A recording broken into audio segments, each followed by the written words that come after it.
Notre Dame men's basketball just suffered the worst home loss in program history, and it might say a lot more about the athletic department than just one bad night. We're diving into that, plus why the future of Irish football still looks very bright, coming up next.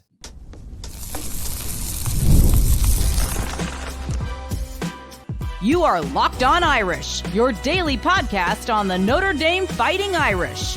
Part of the Locked On Podcast Network, your team every day. What's going on, and welcome in to Locked On Irish, your daily home for Notre Dame football. My name is Tyler Wojciak, and I'm the host. I'm a Notre Dame alum and producer at Fox Sports, and today is Thursday, February 26th, and thanks as always for making Locked On Irish your first watch or listen of the day. If you are watching along on YouTube, make sure you subscribe to the channel, or if you're listening on your favorite podcast platform, please give us a follow.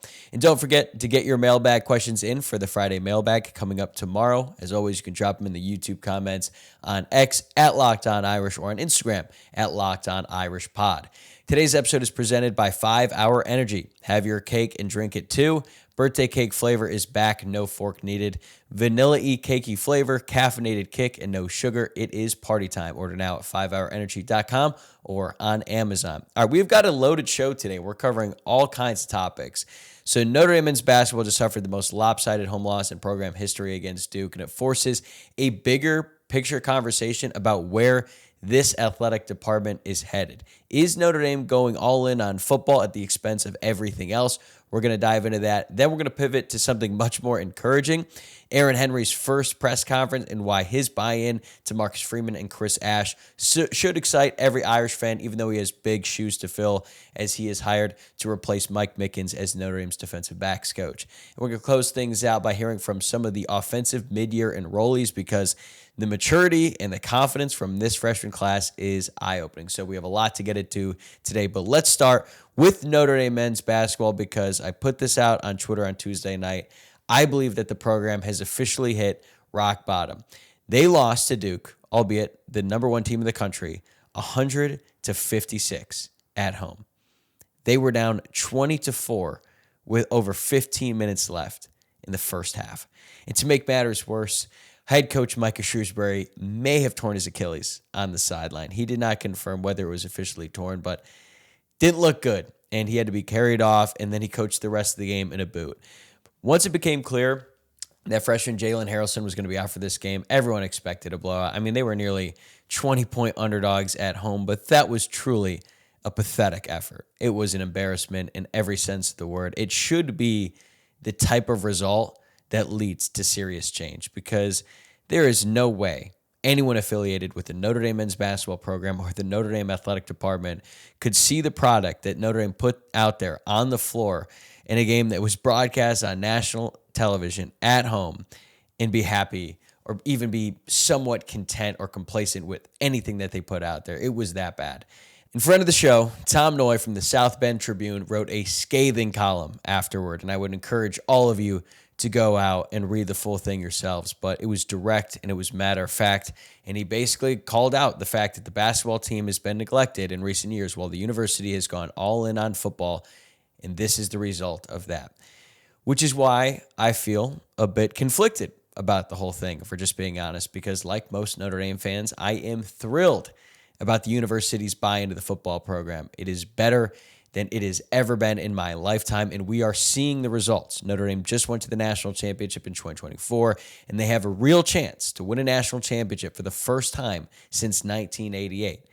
But if it comes at the expense of literally every other program outside of like men's lacrosse and fencing, that's a bit concerning. I mean, the men's basketball program is as bad as it's been in my lifetime, and probably well beyond that as well. They are completely non-competitive in a conference in the ACC that isn't particularly strong. It is weaker than it's been in a long, long time, and still Notre Dame is at the very bottom of that league. The women's basketball program might miss the tournament this year, which is unfathomable, right? Because this is just 1 year removed from having national title aspirations. They won a national championship just a few years ago.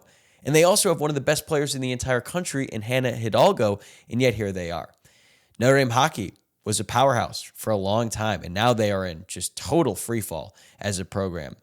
The baseball program caught lightning in a bottle a few years ago with Link Jarrett as the head coach, but they haven't done anything of note since he left to return to his alma mater, Florida State. The softball team, who I've mentioned before, I've got a soft spot for him because I was the color commentator for the women's softball team when I was a student. They are under 500 right now, and they have lost 4 straight games. The men's soccer team won a national championship in 2013, and they finished runner-up in 2023, but they've been trending downward every year since. The women's soccer team, though, they did have a great year last season. They finished 15-2. They suffered a heartbreaking loss in double overtime to Ohio State in the NCAA tournament, but that's a program on the rise. And obviously, you've got Kevin Corrigan and the men's lacrosse team. Like, they're still among the elite. They're coming off back-to-back national championships in 2023 and 2024. And as I mentioned, fencing remains a juggernaut. I didn't mention every single athletic program. Please don't call me out, but you get the point. The university is all in on football, which we love. We're all for it, especially on this show. But it does feel like pretty much every other sport at Notre Dame is being neglected. And when that happens, you get a result like Tuesday night. That's a harsh reality that the leaders in the Notre Dame athletic department are going to have to address. It's easy to point fingers at Pete Pavakwa, the athletic director at Notre Dame, and say, just figure it out. But if they can't muster the financial support for other programs from donors, then what exactly are they supposed to do? Academic restrictions have always been an issue for Notre Dame athletics. The transfer portal era has made that even harder across every single sport. Now, there have been signs of progress, obviously, especially with football's recent portal class. They took a bunch of undergraduate transfers, so you would hope that would carry over to the other athletic programs as well. But there is still a long way to go, and I'm not sure they are ever going to get to the point where they need to be when it comes to accepting undergraduate transfers to compete with all the other programs across every sport in collegiate athletics these days. But at the end of the day, if the NIL resources aren't there and you're further hamstrung by academic and transfer restrictions, that's a pretty tough spot to be in. And in the era of revenue sharing, Notre Dame is going to allocate the vast majority of its money to football. That's what every powerhouse football program does, and it makes sense. Football brings in the most money to these athletic departments and these schools by far. It's not even remotely close when you compare that to every other school, and Pete Pavakwa has been very honest about that ever since he became the athletic director at Notre Dame. But Notre Dame has never really been a school or an institution that lacks resources. The money is there. They just have to be more aggressive in bringing it in. And I understand that's a lot to ask when football rosters and staffs cost north of $40 million these days, and those numbers are only going up. But if you want to compete, it takes what it takes, and I recognize the irony coming from me. I get it. I host a daily Notre Dame podcast. I open the show by saying it is your daily home for Notre Dame football. I spend about 97% of the time on this show talking about the Notre Dame football program.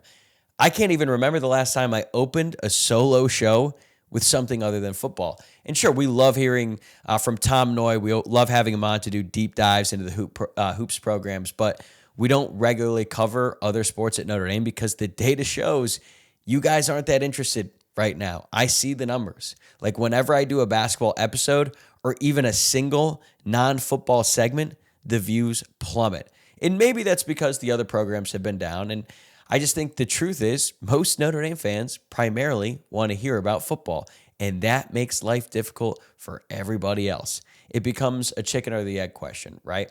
Like if Notre Dame basketball were a bubble team again, right? They don't even have to be great. They just have to be good. Would fans come out in droves? Would you guys be tuning into every basketball episode, every basketball segment I do?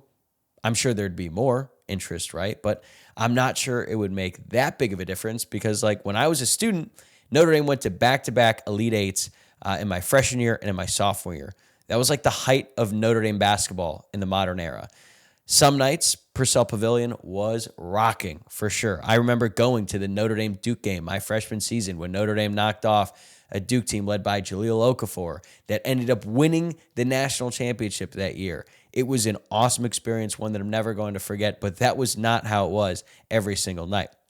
The women's team always brings in a solid crowd as well, but not always the most raucous student section. And anyone who has followed Tom Noy on Twitter for a while knows that he used to call out the students for poor attendance. And Mike Bray would have to go into the South Dining Hall. Sometimes he'd take his shirt off and he'd dance and he'd encourage more students to get to Purcell to cheer on these teams. So the reality is here that Pete Bavacqua and the powers that be have a real decision to make. Are they willing to tolerate more nights like Tuesday? Because more are coming unless something changes in a big way. And yes, they were willing to pay Marcus Burton to come back. That's true. And then he got hurt again, so that's unfortunate. They were willing to pay 5-star Jalen Harrelson to come to Notre Dame, and that's good. That's a sign of progress. But it's just two players, okay? And the problems go well beyond those two guys going down. The rest of the team looked terrified to be on the court with Duke. And yes, part of that is coaching. I have not really talked about Micah Shrewsbury yet. I am not convinced Micah Shrewsbury is the guy to turn this around, even though I admit I was very high on the hire when they made it at the time. As we sit here today, I expect him to be the head coach of Notre Dame for one more season. If 2026, 2027 is underwhelming again, and right now we have no reason to believe it's going to get any better, then that's probably it for Shrewsbury. They'll let him go after 4 years in to a 7-year deal. But this isn't all on Shrewsbury, even though I see a lot of people just putting all the blame on him. Like Tom Noy said earlier this week on this show, Shrewsbury does not have the financial backing the schools he's competing against do. He also can't bring in waves of older, experienced transfers. That's how good teams build their rosters now in modern college basketball. So it is totally fair to criticize him. He has done a lot of things wrong since he became the head coach at Notre Dame. But we also have to be honest about the hand that he's been dealt. You can be the best poker player in the entire world, but if you're holding 7-2 offsuit, you're probably not winning that hand or many other hands like that. And as ugly as that Duke loss was, I just hope that it's a wake-up call. Not just for men's basketball, although it definitely needs to be a wake-up call for the men's basketball program. This should be a wake-up call for the entire athletic department. Does that mean pulling back from football? Probably not, because you're not going to get any support for that. And you certainly wouldn't get any support for it on this show. But it does mean more work for the decision makers. It means being far more aggressive in fundraising for the sports that aren't football. It means working more closely with the admissions office and the colleges to find solutions to bringing in more undergraduate transfers. Notre Dame has always been a football school. That's not changing. But it has also always been a school with broad athletic excellence. Right now, it feels like a football-only school, and that's never been what Notre Dame is supposed to be. All right, enough doom and gloom. I know we didn't start things out on the best foot because while one program looks stuck, the football program does look loaded. So let's talk about the guy tasked with keeping the Irish secondary elite and why he made such a strong first impression coming up next. I'm Kalia Butler, host of Locked On Women's Basketball, and this is Mazda's Women's Basketball Snapshot, celebrating the work no highlight reel can ever capture. South Carolina rolled past Ole Miss 85-48 to clinch a share of the SEC regular season title and lock down the number 1 seed in the conference tournament. The Gamecocks extended their win streak over Ole Miss to 21 straight. UCLA dominated Wisconsin 80-60 to secure its first outright Big Ten regular season championship in program history. The Bruins improved to 27-1 overall and remain unbeaten in conference play. And number 12 TCU stormed back from a 13-point fourth quarter deficit to beat Iowa State 80-73. The Horned Frogs now sit alone atop the Big 12 standings and are 1 win away from clinching another regular season conference crown. These moments are earned off the clock, those long before the lights ever come on. The sweat, the fakes, the doubt, the scrapes, and coming back for more every time. Mazda puts that same drive into every detail. Wins define the moment, putting in the work, that defines you.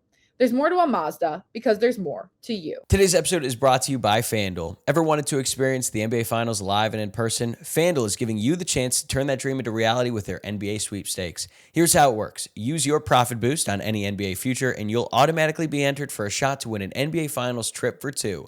That's right. Flights, tickets, the whole experience. I love futures this time of year, whether it's picking a team to win the championship or grab a conference title. It adds that extra layer of excitement to every game down the stretch. And now, not only can your pick cash, but it could also send you to the NBA Finals. I've talked about it a lot on the show as of late. I like the Denver Nuggets to win the NBA Finals this year. They're plus 550 right now on FanDuel. I think those are pretty good odds. They really just have to beat one team That's the Oklahoma City Thunder. It's really difficult to do. They're coming off their first NBA championship, but if the Nuggets can get by the Thunder in the West, I think they're going to win the NBA championship. So visit FanDuel.com to get started. Use your profit boost on an NBA future and get entered for your chance to win a trip to the NBA Finals. Play your game with FanDuel, the official sports betting partner of the NBA. Welcome back to Locked On Irish. Now we're going to shift gears and react to Aaron Henry's introductory press conference, as well as the midyear enrollees on offense. But first, I wanted to remind you that you can get this show, Locked On Irish, ad-free with the Everydayer Club. Plus, you'll get access to the members-only Discord channel. Check it out at lockedonirish.supercast.com. Now let's talk about Aaron Henry, because he has the incredibly difficult and yet luxurious task of replacing Mike Mickens, who was the best defensive backs coach in college football before he headed off to the NFL. But if Henry's first press conference was any indication, he is going to do just fine filling those shoes. He had a long opening statement when he was asked what intrigued him about coming to Notre Dame, and I would actually encourage you to go check out the full thing on YouTube, because I think you're going to really like Aaron Henry once you watch him, or even if you just listen to him, okay, because he's just that impressive. But he went on to talk about, the history, the opportunity at Notre Dame, the ability to grow as head coach, Chris Ash, the connection there, all of that. But there was something that stood out to me at the very end. Quote, "Then you talk to Marcus Freeman and you're like, oh my goodness. I had already known Chris Ash, but you talk to Marcus Freeman and it's like, okay, wow. I could see why this dude's had a lot of success at the age he's at as a play caller, as a head coach. That kind of sealed the deal." End quote. That's a pretty good indication as to why Marcus is so good at hiring other coaches. When you think about how young Marcus Freeman is and all the turnover that he's had to deal with, and his hit rate when it comes to hiring assistant coaches, the fact that it is so high this early on in his career is just so impressive, because he's young. He doesn't, or at least when he started, he didn't have this vast network of coaches that he has worked with throughout his time at college, just because he had not been in the industry that long. Whereas like you think about a guy like Nick Saban or Urban Meyer late in his career, who had been around for so long, he had been exposed to so many great coaches. It's easier for those guys to kind of pick out the best and bring them in. With Marcus, he was able to do that as a relatively unproven guy. And the fact that Aaron Henry, who's been around for a few years, he's still pretty young as well, but then he met Marcus Freeman, was like, oh my God, I got to work for a guy like that. I think that really stands out. And also, it shows a level of humility from Aaron Henry, because he went from being a defensive coordinator at Illinois for 3 years, to coming over to Notre Dame, where he is the co-DC, but he's primarily a position coach. But now he's willing to take a step back in terms of his title, because he believes that this offers him more growth and development for his career, which again, when you compare the programs, right, Notre Dame and Illinois, they're not necessarily comparable, even though Illinois is in the Big Ten and they've been a top 25 team in recent years. The expectations are not the same. The resources are not the same. So it's still a step up for him in his career, even if the title might not reflect that. But he was also extremely complimentary of his players. Quote, "You're walking into a room that's really talented. And I've had the luxury to be around some talented players as well, but the depth that's in this room, the depth along with that talent, I don't think I've ever seen anything like it." End quote. I agree with him, because Notre Dame's secondary is unbelievable. It's not just the frontline starters either, too. And they're obviously elite, right? Like, you've got Leonard Moore, you've got Christian Gray, you've got Tate Johnson, you've got Adon Schuler. But let's think about the backups, right? Dallas Golden, Mark Zachary, Jaden Sanders, the transfer from Michigan, Luke Talich, plus the true freshman coming in, Aiden Pouncey, Joey O'Brien. There are multiple guys in that second unit who would have started for good Notre Dame teams in the past. And certainly the bad teams, right? Because Notre Dame had a stretch there when their entire secondary was just a giant weak link outside of a couple safeties who were really solid. But you think about that Notre Dame team in 2012, they had one of the best defenses in college football. They were starting Kavari Russell, who was a true freshman, who converted from running back at the start of fall camp. Like, just to think about how far that position group has come, and it's a huge testament to Mike Mickens and the work that he has done for this program now that he's off with the Baltimore Ravens. It's just unbelievable. It's one of the greatest coaching jobs we have ever seen at the University of Notre Dame, and now Aaron Henry is inheriting all of that talent. But with so much talent and with such high expectations brings pressure. But Henry said he looks at it as a luxury. And some of what he said reminded me a little of how Chris Ash spoke about his defensive unit as a whole in his introductory press conference last year. He said over and over, he's not trying to change things. He's trying to tweak them and improve them and refine them, which admittedly is a bit easier to do when you're just the position coach, right? When you're calling the plays and you're trying to implement your scheme, that's much different than when you're just coming into the defensive backs room and you got a bunch of guys who have a ton of talent. You're like, hey, you guys are already really good. I'm just going to try to make you a little bit better. And that's what Aaron Henry has to do, and that's what he said he's going to try to do in this new job. Aaron Henry mentioned that before he got into coaching, he thought he was going to be a missionary and that he was going to go around the country, he was going to go around the globe, and he was going to be spreading the word of the Lord, preaching the gospel and doing all that. And you could kind of see that in the way that he presents himself. He's very well-spoken. He's very energetic. He's upbeat at the podium, and he's just a guy that's really interesting to listen to. So I think when you have a guy like that coming into a room where there's all that talent and there's all that proven production, like, yeah, there is an element of like, okay, we just had Mike Mickens as our coach. What do you bring to the table? And Aaron Henry comes in and he can speak to all the guys and he can relate to them too because he's young. He played the position. And I just think that should make this transition a lot smoother. And I give a ton of credit to Aaron Henry because he is also making steps that a lot of other coaches don't do to make this transition even better for his players as well. So much so that he said he called Mike Mickens to get insight about how guys in the group learn.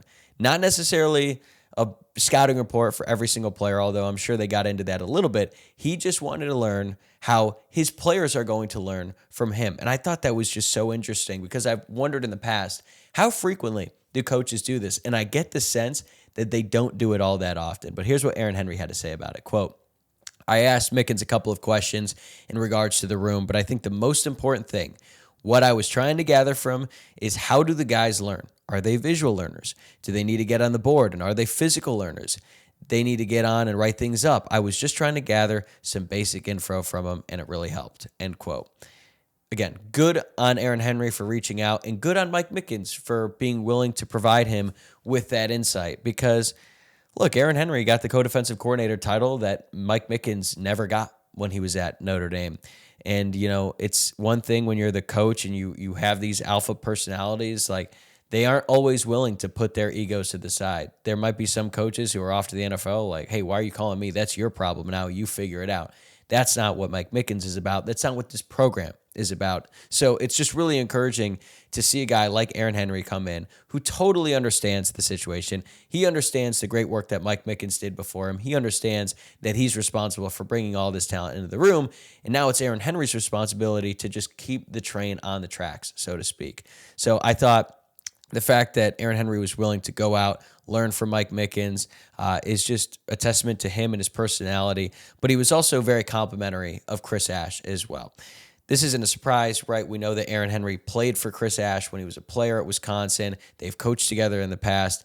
But Aaron Henry also mentioned that not only has he maintained a relationship with Chris Ash over the years, he actually called him once, sometimes twice a week over the course of the past 3 years since Aaron Henry became the play caller at Illinois. And Chris Ash was always willing to talk to him and provide him with some insight, so much so that Henry mentioned that Chris Ash gave him some notes on some common opponents that Notre Dame played with Illinois in recent years. If you look back at last year's schedule, the only two common opponents that they played were USC and Purdue. But the fact that Ash was willing to take time out of his very busy schedule to communicate with Aaron Henry, a former player, and just give him notes, give him advice, and just teach him, because Chris Ash has been in this business for a really long time. Aaron Henry is still a young coach, and he was a very young coordinator at Illinois.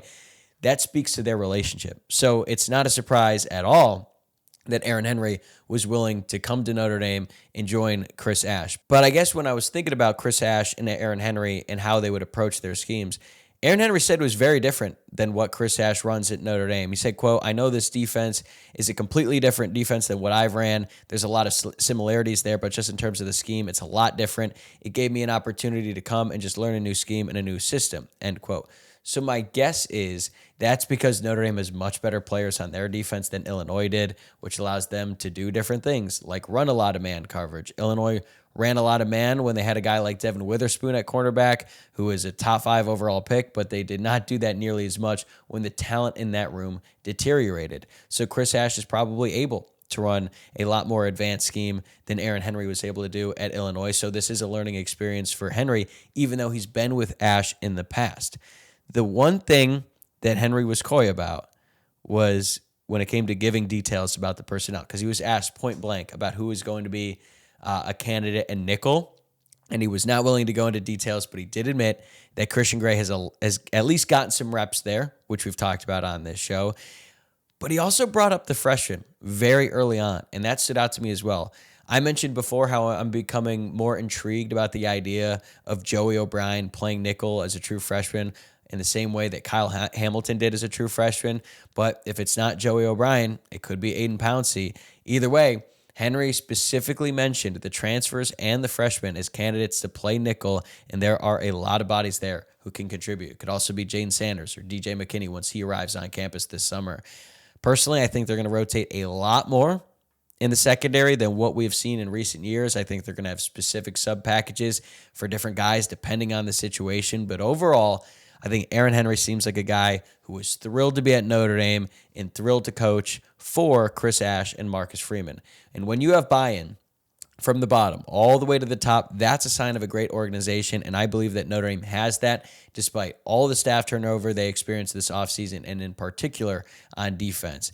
Aaron Henry is a perfect example of why this defense is in great shape going forward. Another example of a great hire by Marcus Freeman.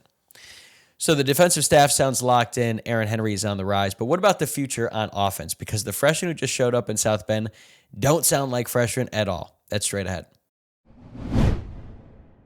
Today's episode is brought to you by Game Time. The biggest stretch of the college basketball season is almost here. Buzzer beaters, bracket busters, and those unforgettable moments that everyone's talking about the next day. Being there live for something like that, though, that's bucket list stuff. The hard part is always actually getting the tickets, the long queues, prices jumping around, and surprise fees at checkout. The Game Time app gives the advantage back to fans with constant innovation. It's how you unlock amazing tickets and experiences in just a few taps. It's incredibly simple to use. The Game Time guarantee means 100% legitimate tickets delivered on time at the best price. And here's the best part. Fees are included in the price you see. What you see is what you pay, period. The seat view feature is a game changer. You can see a panoramic view from your exact seat before you buy. Zone deals let you pick the section and save even more while Game Time selects the seats. I love being able to follow teams in the app and get alerts when new deals drop. No stress, no guesswork, just a smooth experience from start to finish. That's exactly what you want during the busiest part of the season. Take the guesswork out of buying college basketball tickets with Game Time. Download the Game Time app, create an account, and use code LOCKEDON for $20 off your first purchase. Terms apply. Again, create an account and redeem code LOCKEDON for $20 off. Download the Game Time app today. Today's episode is brought to you by 5 Hour Energy. Welcome to the 5 Hour Energy Flavor Draft. We're looking at every aspect of the draft to let you know which tasty flavors are the best and which just might be sleepers.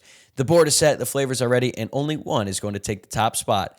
Now here's the thing. 5 Hour Energy has a wide variety of flavors, so there really is something for everyone. Whether you like bold fruit, smooth and balanced, or bright and punchy, this lineup runs deep. With the first pick, I'm drafting Berry.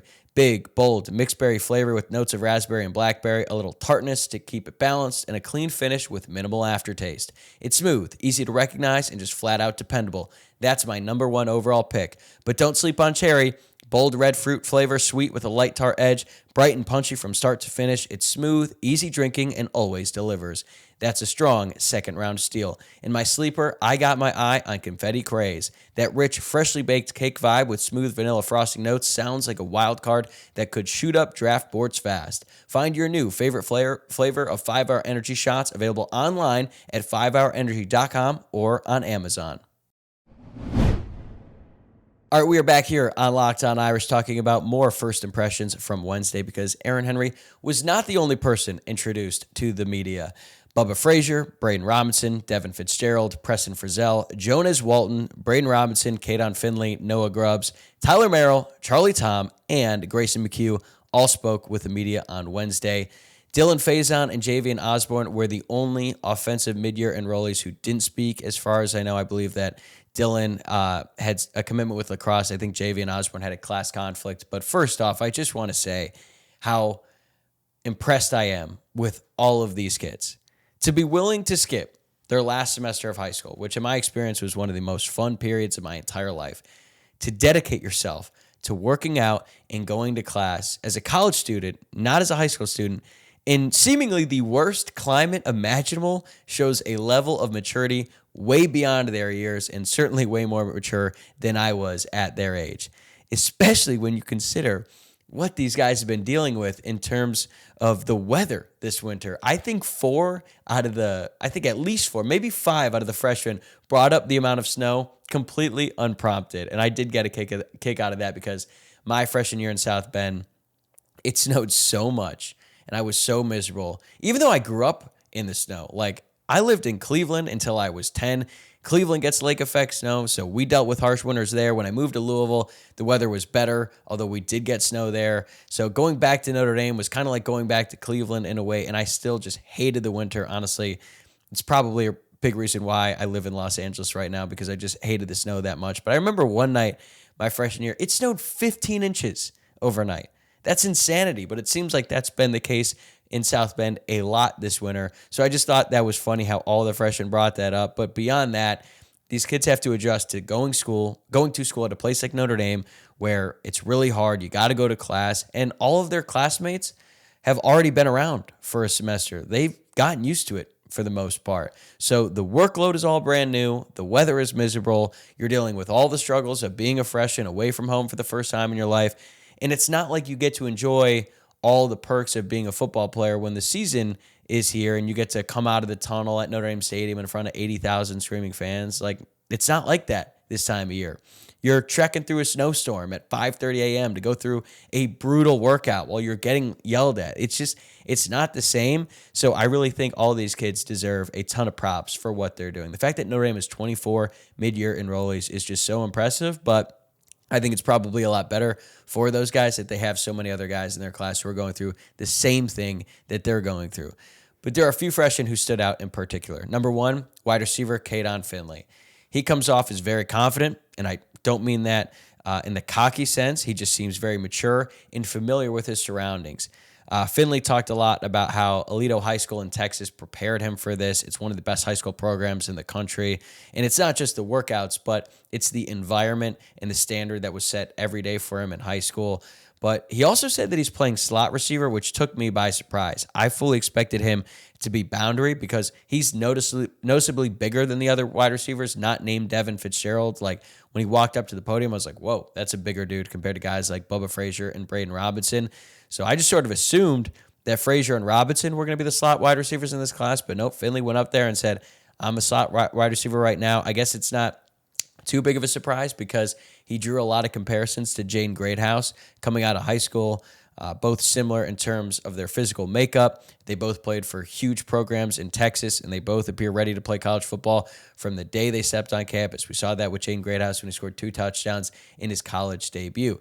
But that's another slot receiver to go along with Frazier and Robinson, like I mentioned earlier. Plus, I thought Dylan Faison was probably best suited in the slot. Maybe they're going to put him at field like his brother. But either way, Finley is the most college-ready of the freshman wide receiver by far, and maybe he's going to have a chance to beat out Logan Saldate and be the backup, and maybe even has a chance to beat out the guy who I just said he reminds me of in Jaden Greathouse. I think that's probably unlikely, but I'm telling you, he was very impressive. And when he was asked about catching passes from CJ Carr, it was so funny. His eyes like lit up. He literally said it's a dream come true. I think that tells you something. And he had a quarterback in high school who's going on to play at Air Force, and he was very complimentary of him, but he's like, man, catching passes from CJ Carr, it's just different. It's perfect every single time. So I think that just shows you how good CJ Carr is and how good he can be, and how when you have a quarterback like that, it makes all the other wide receivers and the skill players better because he can just elevate everyone around him. Last thing on Finley, though, I thought it was really noteworthy how complimentary Finley was of his classmate, Bubba Frazier, another wide receiver. He talked about his work ethic, his ability on and off the field, and how he's just so dedicated to the grind. It's like the extra reps after practice, the way that he's going all in on the playbook, the way that he is acclimating himself to the academic rigors of Notre Dame. I just thought that really stood out. When you have one player like Caden Finley who comes in college ready and he's like, wow, I need to be like Bubba Frazier, that sets the tone for the rest of the class. Another wide receiver who I thought was impressive, Devin Fitzgerald. He sounds a lot like his dad, Larry Fitzgerald. the Hall of Famer, and that's just a dude who loves football, which is funny because despite all of Larry's success in the NFL, it sounds like Larry tried to prevent Devin from playing it for as long as possible, but Devin was adamant, and look where he is now. He didn't even start playing until the end of junior high, but he has excelled in a short amount of time, and he's been putting in a lot of work in the offseason. He's got a trainer, actually 2 trainers, I think, and he has a very bright future ahead at Notre Dame. He is just a perfect fit for the school. And Jonas Walton seems like another perfect fit, the running back. He mentioned how he's just trying to get better every single day. He's really happy to be there, but he said that the snow exceeded his expectations, which I got a kick out of because he just hasn't experienced it like that in his life. And he also went to Marty Biaggi and wants a shot at kick returner. I think a lot of these freshmen are going to want to have a shot returning kicks this year now that Jadarian Price is off to the NFL, and they're probably not going to have a ton of other great opportunities to get on the field, especially with the ball in their hands. So that could be a really interesting battle. We'll see if Notre Dame is willing to trust a true freshman back there, but at least they have options, and I think Jonas Walton is certainly one of those options. I know that Javian Osborne demands a lot of attention. He's probably the favorite out of Osborne and Walton to get on the field first. But remember, Walton was a very highly rated recruit himself, so he could surprise a lot of people down the road. Who else stood out? The offensive linemen were very interesting, as they often are. Grayson McHugh has a very deep voice, and he certainly looks the part. I think he could be competing for playing time as early as next year. I mean, On3 had McHugh as one of the top 10 players in the entire country. McHugh also mentioned that he plays left tackle, which is interesting because Charlie Tom, the other tackle that they brought in this class, said he's been cross-training at right guard and right tackle. I fully expect him to play right tackle full-time, but we know that Joe Rudolph likes to cross-train these younger guys so they kind of understand all the moving parts on the offensive line. Charlie Tom also mentioned that the coaching staff compared him to Joe Alt, and his favorite player growing up was Mike McGlinchey. So that's pretty good company if he's able to get anywhere close to those 2 former Notre Dame players.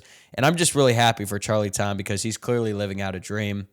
His mom went to Notre Dame. He grew up going to Notre Dame games, and he went from being recruited by like Ivy League and FCS schools as a junior to getting a scholarship from Notre Dame in a very short amount of time. He worked really hard to get that done, and I'm really rooting for him. I think he's a great story. So that's just a guy who I thought was really impressive. And then you've got Noah Grubbs, the quarterback. He didn't really seem like a big talker in the short amount of time I was able to see from him, but I just got the sense that he's dealing with a lot right now. I almost feel bad for him because he has a chance to be the backup quarterback at Notre Dame this year, which is obviously a huge deal. It's a huge responsibility, but he's also dealing with the biggest adjustment compared to all these guys. One, he's moving from Florida to South Bend, which is a huge adjustment, and then he has to learn the playbook at a much greater detail than all the other guys because he's playing quarterback. He doesn't just have to know what he's supposed to do. He has to know what every other player is supposed to do as well. And he talked about one of the biggest challenges for him has been getting the offense in the right situation depending on what the defense is showing him, where he's like in high school, you get the play call, you go out there, you run a play, you might have one check to a fade on the outside. But in college, you have a play, but you might have 5 other plays depending on what the defense is showing you, and you have to get the offense in the right place. So I just think he's dealing with a lot right now, but he admitted that it's been tough on him, but he trusts that things will eventually slow down for him. So I just was really, really blown away by all these true freshmen. It shouldn't be a surprise at this point, right? Because Notre Dame brings in all these great student athletes, but this group is just no different. It was great to finally hear from these kids that we've talked about so much on the show in the past when they were coming out of high school, but now we get to see what they're like and how they're adjusting to life as a Notre Dame student. I'm really excited about their futures. All right. That's a wrap for this episode. Thanks again for making Locked On Irish your first watch or listen of the day. If you're watching on YouTube, make sure to subscribe to the channel, hit that like button, or if you're listening on your favorite podcast platform, make sure you follow the show and leave a rating and review. Consider this your last call to get your mailbag questions in for tomorrow. You can drop them in the YouTube comments, send them to me on X at Locked On Irish, or you can hit me up on Instagram at Locked On Irish Pod. And if you never miss an episode, the Everydayer Club is built for you. Get Locked On Irish ad-free, plus members-only Discord access and more. Head to lockedonirish.supercast.com to join the club. I'll see you Friday.